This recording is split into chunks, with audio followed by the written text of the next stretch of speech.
Buen día amigos, bienvenidos a este espacio de reflexión histórica y del presente. Y porque la historia es una necesidad de todos y la historia es presente y no pasado, por eso decimos historia ahora.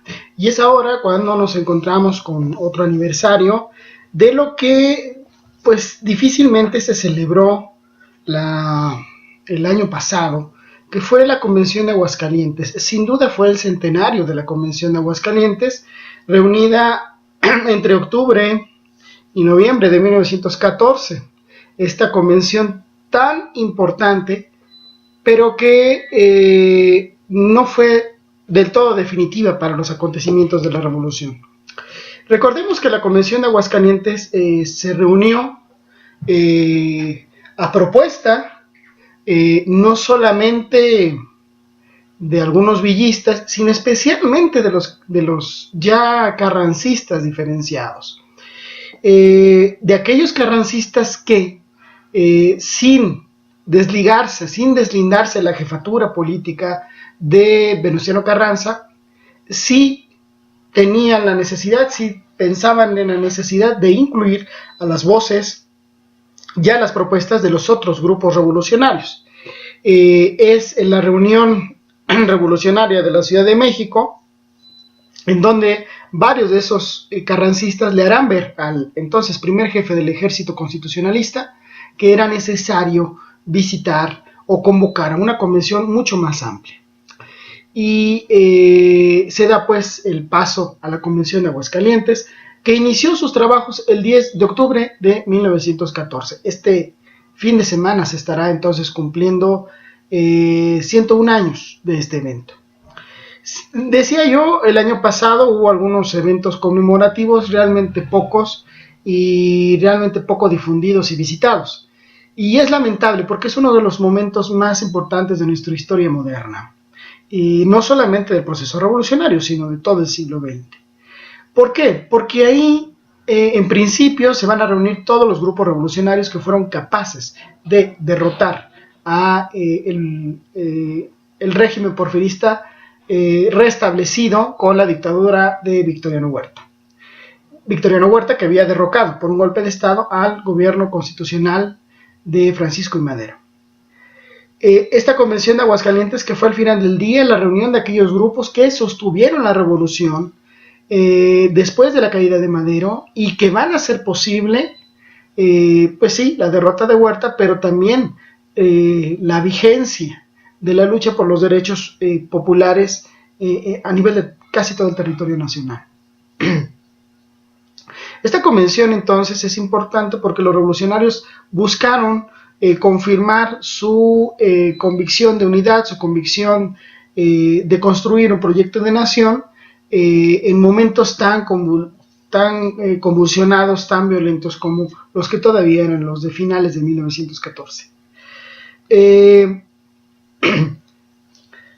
Es importante también este evento porque al reunirse las facciones revolucionarias hay la intención, el intento de precisamente dejar atrás las diferencias y tratar de generar acuerdos trascendentales, fundamentales para el país.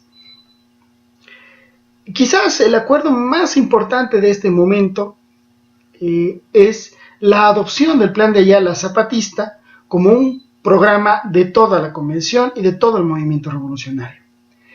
Es esta convención entonces la que le da a la revolución, al adoptar el Plan de Ayala, un carácter agrarista. Y es que el agrarismo no solamente estaba presente en el zapatismo, el agrarismo también tenía sus simpatías muy marcadas, muy presentes en el constitucionalismo, y no solamente el villismo.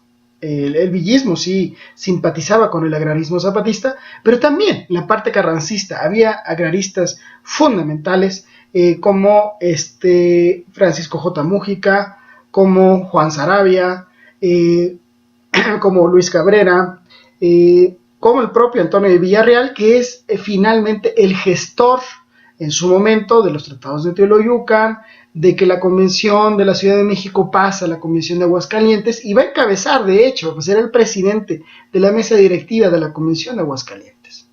Estos personajes agraristas que simpatizaban con la propuesta zapatista van a abrazar y aplaudir la propuesta en su momento de Felipe Ángeles de que el Plan de Ayala sea el plan y el programa de todos. De no haberse dado este momento crucial de adopción del Plan de Ayala por parte de la Convención de Aguascalientes, no hubiéramos tenido entonces el eco que significó el agrarismo como una bandera después recuperada en el Congreso Constituyente de Querétaro y que quedará plasmada esta demanda en el artículo 27. Es decir, es una cumbre histórica del agrarismo. Ahora, también la Convención de Aguascalientes nos deja en claro las debilidades de la revolución en ese momento, es decir, la poca capacidad o las pocas condiciones que había para generar una situación de unidad y una situación de paz en todo el país. Evidentemente, la lucha de las facciones y la lucha de sus jefes políticos, particularmente Venustiano Carranza por un lado, Francisco Villa por el otro, Emiliano Zapata también, aunque con menor capacidad política y con menor fuerza política y militar, pues estas diferencias van a ser las que van a marcar el fin y la crisis de la Convención de Aguascalientes. La decisión de llevar o de elegir un gobierno provisional, encabezado en un primer momento por el general Eulalio Gutiérrez y al que seguirían otros más, será una decisión decisiva, será una decisión crucial, porque eso va a definir precisamente las condiciones de unidad.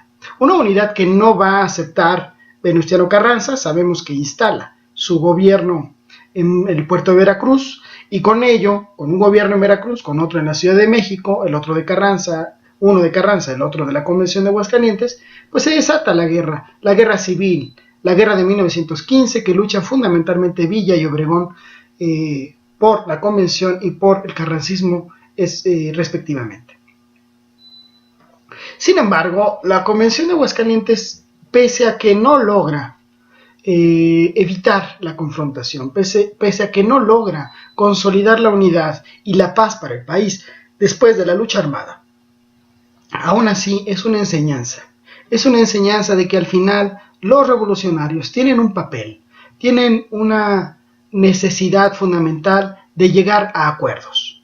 Las revoluciones, pese a lo complicadas que puedan ser, a pesar de los procesos brutales que pueden significar para los pueblos y los países, al final pueden encontrar cauces de acuerdo. La convención fue un intento muy importante, un intento que tal vez no ha sido del todo analizado y estudiado, pero que sí debe ser de todos modos recordado y reflexionado por los sujetos históricos del hoy, del presente, que hoy, pues, al hablar, por ejemplo, de acuerdos como lo que fue el fallido Pacto por México, pues precisamente nos habla de esta necesidad que hay de los acuerdos. Los acuerdos construyen las sociedades, los acuerdos construyen estados, los acuerdos construyen reformas. Y si hoy este país, México, requiere de cambios y de acuerdos, es precisamente porque se encuentra en una crisis estructural.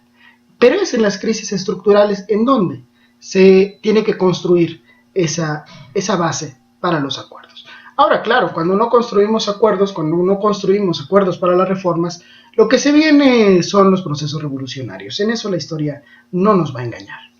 Así pues, hagamos un recordatorio sencillo, simple, pero no menos significativo, de estos hombres que fueron capaces, pese a la dureza de la revolución, pese a la dureza de la lucha armada, tratar de llegar a una unidad sobre acuerdos fundamentales como lo que fue la adopción del Plan de Ayala y del agrarismo para todo el proceso revolucionario, y como lo que fue el intento de un gobierno de unidad, que sabemos fracasó, pero aún así la intención fue valedera, la intención fue importante.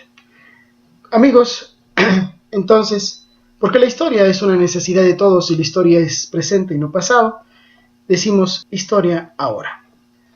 Nos vemos la siguiente semana. Muchas gracias.